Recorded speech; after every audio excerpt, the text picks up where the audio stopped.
Trump signs bill directing Justice Department to release the Epstein file. We already know that. That was on Tuesday. And then a lot of weird stories came out. Bill Gates loved Jeffrey Epstein and only stopped talking to Predator because wife Melinda Gates banned him from doing so. That's the Daily Mail story. And then shameless Democrat squirms as she grilled by CNN about texting Jeffrey Epstein during Trump hearing. That was the most uncomfortable one when she came out and gave the argument. Is this the one where she is... Plaskett. Yeah, she was the one that was, while we've seen this video, in the middle of the hearing, Epstein's texting him, and he's saying, hurry up, my time's coming up, what's next? And then this was her response. Stop chewing gum. Go ahead, Rob. I believe that Jeffrey Epstein had information, and I was going to get information to get at the truth. Having a friendship with him is not something that I would deem to have. And so I'm just looking forward. I'm moving forward. Sure. And I think that that's what we as American people should do, is move forward. And stop asking me. If individuals are not involved in illegal activity, extending his criminal enterprise or his financial enterprise or all of those things, I think that we need to look at what people are doing moving forward. Wait, let me just better understand that. What is that point? Because at the time he was a known sex offender and it had been detailed all the sexual abuse. There are a lot of people who have done a lot of crimes, and as a prosecutor, you get information from people where you can. Oh. So she had a pedophile informant texting her. So Scott, He wasn't getting information. Epstein was texting her what to say, and he was programming her. This wasn't an information gathering. This was, you say this, and then she says it in the middle of a congressional hearing. My favorite part of this, by the way, is they sent the highest IQ Democrat they could find, Jasmine Crockett. Oh, God. To Did you see that? try to regain the narrative. So they sent her to the House floor to say, well, Republicans took money from Jeffrey Epstein. And she starts reading off the list. And it turns out it was actually a different Jeffrey Epstein. Dr. Jeffrey Epstein. And then they put Crockett on CNN to try to explain it. It was the most embarrassing explanation I've seen in my life. Crazy. I was clear that it was a Jeffrey Epstein, but I never said that it was specifically that Jeffrey Epstein. Oh, my God. Oh, Sure. I just said it was a Jeffrey Epstein. Of course. And by the way, even Caitlin Collins, who's normally something of a wind-up doll, she was even, you see her there like, why am I doing this segment? The reason, by the way, Crockett was sent out to do this, by the way, she's the smartest person they could find. So they sent her to do this. And the reason is this, because they are desperate to make this a story about Trump and Epstein. And the only thing we found out in the last week is that it's a story about Democrats and Epstein. Correct. You got Larry Summers asking for dating advice from Epstein. You got Hakeem Jeffries trying to raise money from Epstein. You got Plaskett being programmed by Epstein. They lost the narrative, so they sent out their smartest person, Jasmine Crockett, to try to reset the narrative, and it blew up in their face. They may regret going down this road. By the way, does anybody believe this, Vinny? This is her. She said stripping a black woman over Epstein text is outrage. This is her outrage. Like, try to pay attention to this. Go ahead.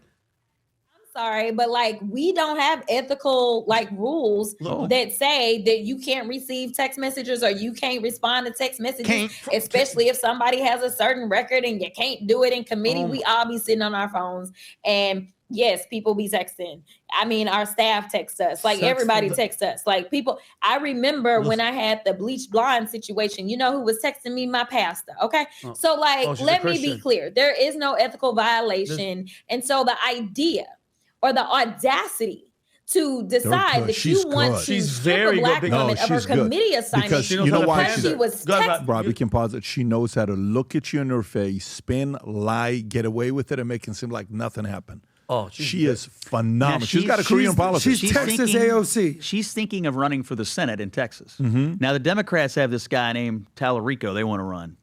I'm telling you right now, she gets in the primary in Texas, she will win. It will not be in the close. Senate. Yes. Now, I'm not saying. Cornyn's? I'm saying in the primary. Yeah, this is the Cornyn seat. Because he's stepping But this down? guy right here, that's who they want. Who's this? He's slick, by the way. This guy, But she is thinking of running. Democrat? Yep, she's thinking of running. He's good. I've seen him He's debate slick. and talk. He speaks very well. Yeah, but Crockett has said she may do it, and if she gets in, this guy's You dead. think you think she'll beat him? Oh yeah, like a drum. Good drum. Oh, yeah. Wow. Beat it like a drum. I'm just telling you where the energy. I'm trying to explain to you guys. They don't want that. They want Crockett. But also the spreadsheet Scott, of Texas politics says it would. I know Tarrant County, and I also know Houston. I've seen it. We dug into it. We did a election night thing here, and I'll tell you, the dynamic of the vote in Texas, if she's up against him, when you look at the way the Dems voted in Houston and Dallas, this guy's done. And I don't even bring up Austin because she will carry Austin easily. And when you step back, there will be a two-sided barbell. He will get these and she will get these, and she will have just enough more because that's the demographics and dynamics of Texas politics on the Democrat side. I believe Scott is absolutely correct, and the spreadsheet shows it. We can be emotional about it. We could say, oh, no. But the spreadsheet in Texas and how those groups are going to respond, she's going to win. Real quick before we go too deep on Texas, we're talking about Epstein here, right? Yes. So let's circle back to Epstein. Adam, thank you. Okay, Scott, I want to know. So what she said. We talked about it last time I was here. Exactly. Jeffrey Epstein donated. That's like me saying, hey guys, breaking news. I beat LeBron James in basketball.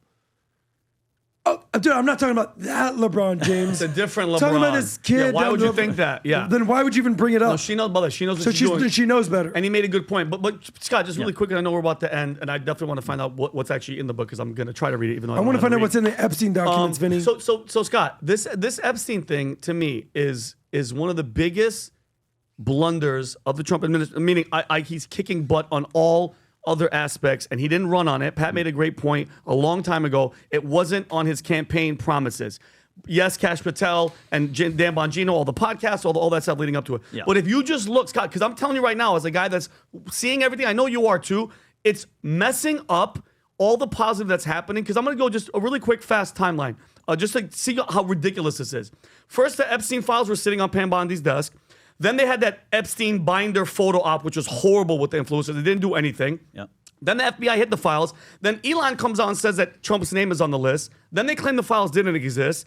Then Bondi got caught on camera saying that there were thousands of videos of Epstein with children. Then they said the files don't exist. Then Trump said that it was a Democratic hoax. Then Kash Patel said that there was nothing else to see and that Epstein trafficked all the girls to himself.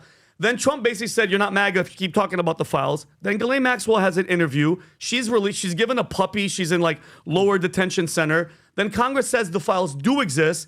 Then Trump says he wants the files released and that they are real. And now that they're saying that it's a threat to national security and they're holding it back. Can't they see what they're doing is ruining that movement? Because everybody's saying, Trump ran on just transparency and he wanted to no more BS. We're going to hold everybody accountable. And it seems like they dropped the ball pretty damn hard on this. It's been a roller coaster. They're going to release something. Mm-hmm. There may be competing federal laws about releasing documents with people's names in them that weren't charged with crimes. I don't know how they're going to synthesize that because I'm sure there are people names in here that didn't do anything. Yep. But I think they finally landed in a spot.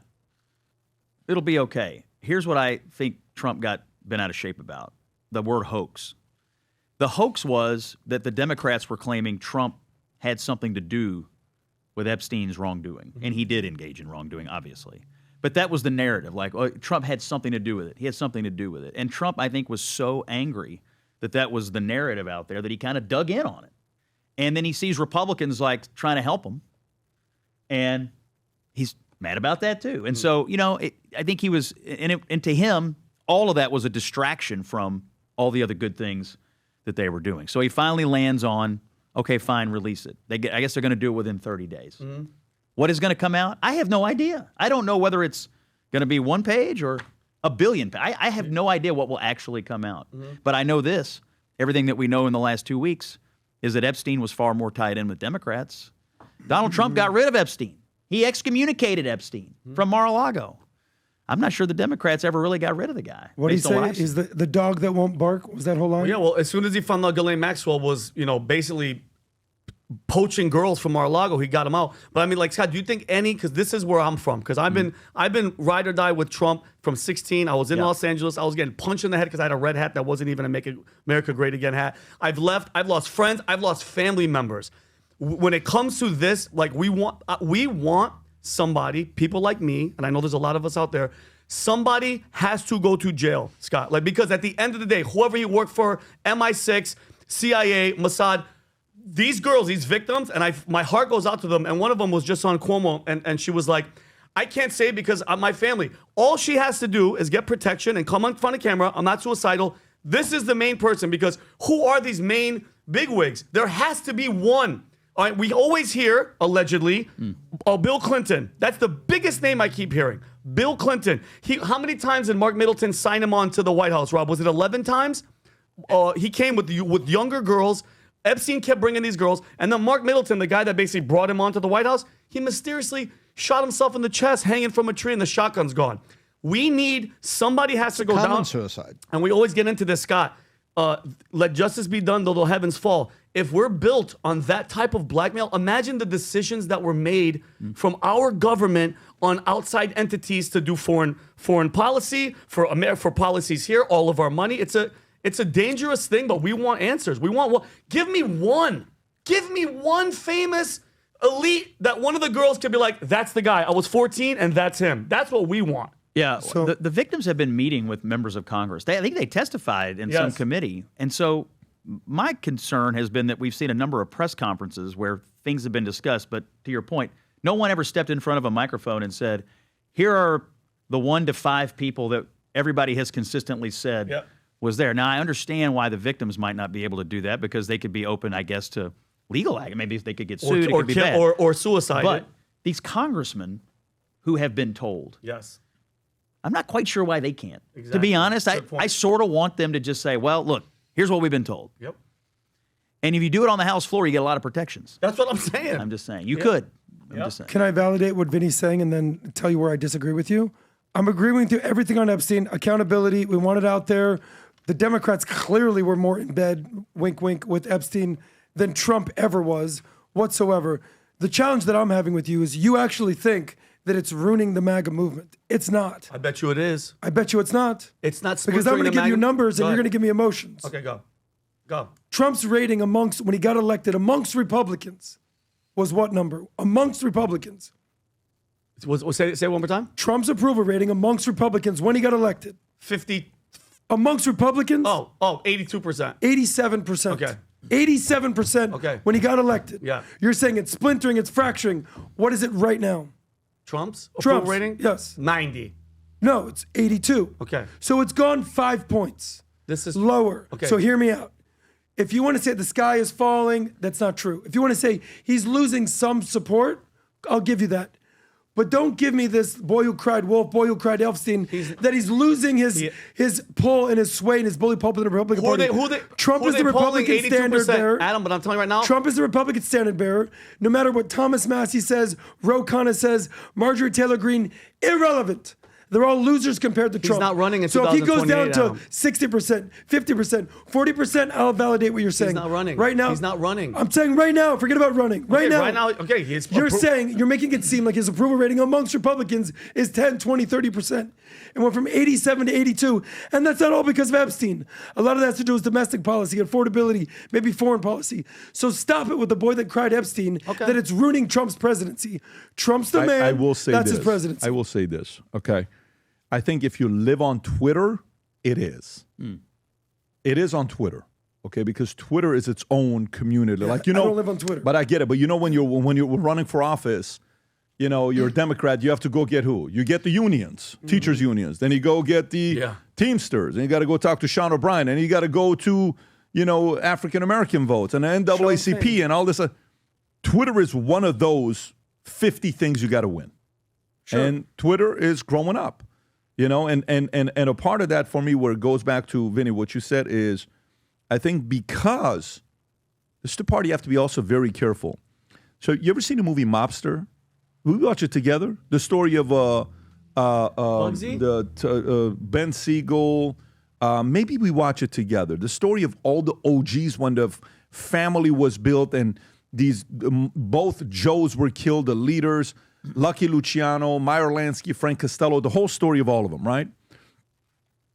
The moment a boss is coming to an end, everybody is fighting to see who's going to be the new boss. And the model is typically what? You're either closest to him and he gives you the job, or you got to take him out. Politics is transactional. It's a very nasty business. When they need your endorsement on Twitter, you're the greatest of all time. When they no longer need you, they got to kill you. So I think right now, Trump, for some of these guys, they're having to position themselves ahead of other people because maybe they have their own political aspirations for 2028 because they know he's not running, and they're coming in. Look at what Kamala is doing. Yeah. Kamala's throwing who under the bus in her book? Joe Biden. Who else? Newsom. Who else? Everybody. Everybody. Yeah. Why? She's not done. She still wants to run in 2028, right? Yes, yes. So to me, a lot of these players today, when you watch them, I'm no longer in the insurance company. I'm a consultant for them. But I'm also watching how some of them are lobbying, well, Patrick this, well, Patrick that, and some, no, man, Patrick this and Patrick that. So and hopefully if you had them good, they have your back. But regardless, you're going to have some people that the business model is to cut them. I have a guy that no matter every chance he gets to go talk to the company that bought us, it's all negative. But that's not Trump said something about 9 weeks ago. He said, look, no matter what, it's at a point right now that no matter what I do, there's going to be some people that are going to forget how much I helped them. That's just part of the job. You got to accept it. I think there's some people that are opportunistic right now, and we're going to know in 2028 why they are going after Trump the way they are right now, but it'll take 3 years to find out. My opinion. I think in 3 years you're going to be like, oh, now I get it. He was running. Yeah. He was doing this. And one of the ways is to distance yourself. So when they come up and then, you may be lobbying for a job, you may be lobbying for a position, you may be lobbying for something like, look at what Lyndon Johnson and John F. Kennedy. What ended up happening? He had to get Lyndon. Why did he get Lyndon? Because Lyndon had the Texas boys that John F. Kennedy thought he needed, and he went and got them. He's like, Lyndon's like, who the F are you? I'm the president. You should be my VP. Lyndon's like, you think you're anything special? You freaking Irish boy, the Catholic, all this stuff. He kind of looked down at them, right? I think there's something going on right now that people are lobbying for politics, for power, for influence. Some of it is temporary, but in 3 years, you're going to find out who's legit, who's not. The motive, sometimes it takes 3, 5, 10 years to fully realize, and you got to be patient. That takes a minute. I'll give you the final thoughts. We'll go to the book, and then we'll wrap up. Well, we'll see what comes out. I mean, I think no matter what comes out, there's going to be a group that won't accept that everything ever came out. I mean, and obviously some people got away with something. I'm with you. If powerful people got away with things and we can discover that in here, that will be a good outcome. The victims have been treated terribly. It's a political football. I hate that. Mm-hmm. But I just got to tell you, Democrats didn't care about this for years. Mm-hmm. They had this they ran the Justice Department for 4 years. But when it became convenient to try to make it about Trump and to try to use it as a weapon against Trump, then it became a big deal for them. That's why Trump was so agitated about this. These Democrats didn't care about this until 5 minutes ago. And then you have a few Republicans seemingly joining with them. One of them is Massey, who he hates, by the way. And he sees him on TV with Ro Khanna going after him, all this Epstein stuff. You can see how politically agitating this would be to the president. But he signed it. It's going to come out. We'll see what they give us. But I'm with you. I'd love to hear a name. Give me one. One name. Give me something. Yep. I'd love to hear one. I think you're going to get it. I do too. I think you're going to get it, Vinny. I'm telling you. I think you're going to get it. I pray so. And maybe it took too long, get it. but you'll get it. I agree. I think you're going to get it. Scott, book, Common Sense. Can you tell us something about it? A Revolution of Common Sense. I wrote it because Trump used that phrase in his inaugural address. I thought it was sort of the perfect way to describe how he has branded his political movement. I met with the president in February. I pitched him on the book. He cooperated. I talked to him. I talked to the cabinet, talked to the White House staff. I picked out the issues from the first 100 days that were the biggest issues at the time and best exemplified his pursuit of more common sense policies in government. And so if you love Trump, you'll like it. And if you know somebody who hates Trump, get it for Christmas, wrap it up, put it under their tree. Either way. Scott Jennings trolling Either people. way. I love it. Either way. But it's the first time I've written a book. I'm grateful to the president This is your first book? Yep. And you're saying that you pitched Trump, hey, I want to write a book. Are you in? Yeah. I went. How was that process? Truthfully, I didn't know him. I went to the Oval Office in early February, and I said, I think 100 people of the usual suspects are going to come along and write books crapping on you, but somebody who likes you, appreciates you, and wants to give a fair review of what you're trying to do should get a shot. And he agreed. What did he say? Well, first of all, Can you do it in his accent too? Scott Jennings, you're a great guy. said you revolutionized campaigning, and now you're going to revolutionize governing. And I want to write a book about the first 100 days. This is about 10 days in. He goes, well, how do you know it's going to go well? And I said, I think it's going to go good. And it did go well. This is the most consequential active presidency since FDR. Yes. 200 executive orders on day one. The pursuit of the big, beautiful bill, which was his whole domestic policy agenda. The cultural issues, the trans stuff, the DEI stuff, the foreign policy stuff. So he put a lot of balls in the air and a lot of them went through the hoop. And I know he's always going to get crapped on by the usual Washington elites. But this is for the 70% of the country that wants more common sense. By the way, that is a very good point. You ever seen these? What a weird angle I'm about to take with you guys. And it's going to be very funny. You ever see these prank companies where they send the package, comes to you, the 2 tickets to the gay cruise you're going to, and friends are like, what the hell is that? You haven't seen this? Oh, Adam, have you seen this? I went on the cruise. Is that a free cruise? No, but what let me tell you, after you, dude. For us, we're part of that. Meaning like we like pulling pranks. I think it's a brilliant idea because it's comical. Friends are like, "What are you talking about?" Not that there's anything wrong with this. Some people go on the cruise and like Adam, they like it. Yeah, they don't whatever, problem. But free what I'm cruise, saying is, free cruise. For some of you guys, honestly, Protect my backside. I would love to see the story of you ordering this book just for one person you know that's not a fan and just send it. Buy one for yourself, buy one for another person and ship them. Don't even put your name on it for it to come in and say, either the husband and wife's going to say, babe, why would you ever order this book? Who sent it to us? You ordered it. But it'll be a good story to tell. And last but not least, before we wrap up, we'll put the link below for this. Guys, we have a big problem at Valuetainment. Let me tell you what it is. We have 42 job openings right now. Wow. And we can't hire them fast enough. We are looking for high-quality people in the company. Rob, if you don't mind playing the clip, we have 42 different jobs. I'll show you which ones it is. From engineers to C-suite executive positions to folks on digital marketing agency on different kind of things. But here's a clip. Go ahead, Rob.